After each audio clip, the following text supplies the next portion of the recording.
Good morning. It is Monday morning, means time for some Motivational Monday.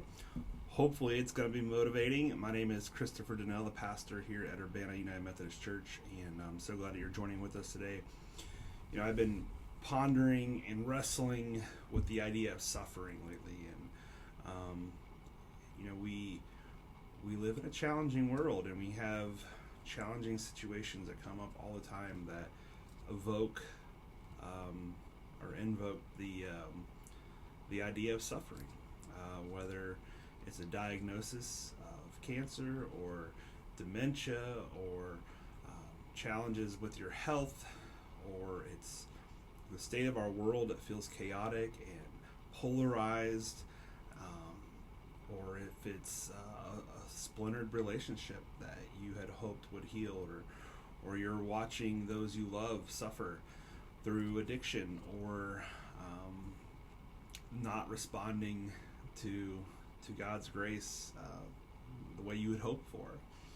And I think we can do a disservice to ourselves in the church, in the world really, if we don't embody the idea of suffering.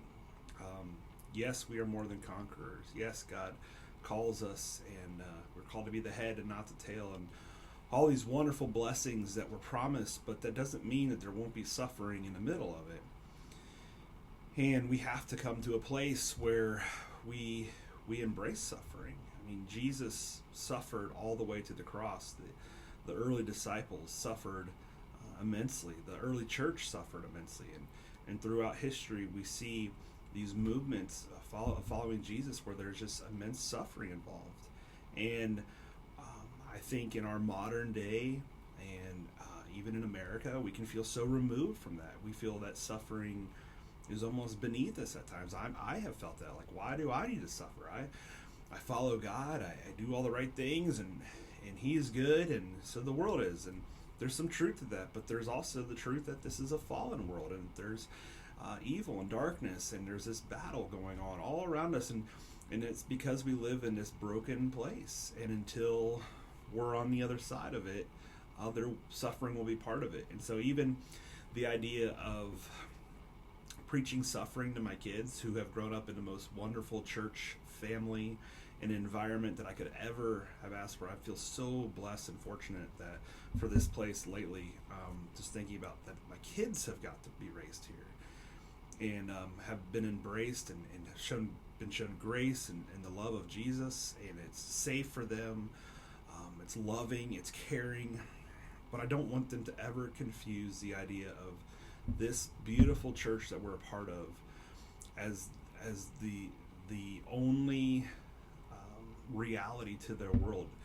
Yes, this beautiful church exists and the people in it are wonderful, but there's also tough things outside of it, and there's tough things inside the church too.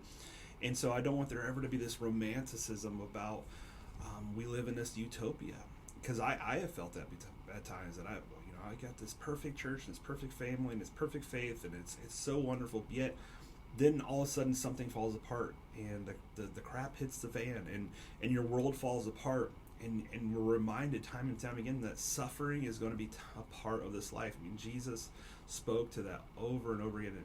In John 16:33, he says, "In this world you will have trouble, but take heart, for I have overcome the world." And I just want to remind you and remind myself this morning that God is mighty to save. Even in the middle of our suffering, He is mighty to save. And I was reading in Isaiah 61, chapter 61, verses 1 through 4. It says this. It says, "The Spirit of the sovereign Lord is upon me, for the Lord has anointed me to bring good news to the poor.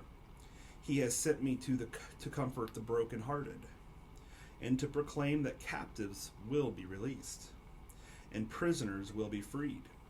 He has sent me to tell those who mourn that the time of the Lord's favor has come, and with it the day of God's anger against their enemies.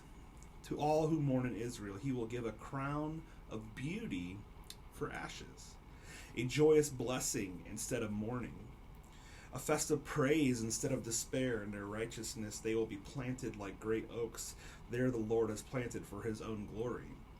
They will rebuild the ancient ruins, repairing cities destroyed long ago. They will revive them, though they have been deserted for many generations. And you see this comparing and contrasting of light and dark, and hope and despair, and joy and mourning, and suffering and blessing. And it doesn't say when or how all those things will be made right. It does say that there are poor, there are brokenhearted, there are prisoners, there are mourners, there are those who have ashes instead of a crown of beauty. He says there are those who have despair instead of dancing and praise. And he says there are ruined cities that one day will be rebuilt. And I think the uncomfortable task that we're given as followers of Jesus is to have hope in the middle spaces before the crown of beauty is placed before on top of the ashes. It's the middle space between the ancient ruined city is rebuilt. We know that one day God will make all things new. But until then, it's okay to mourn, it's okay to suffer. It's okay to feel as if your world is crashing down. But we also still have hope. And the hope is that one day those things will be made right.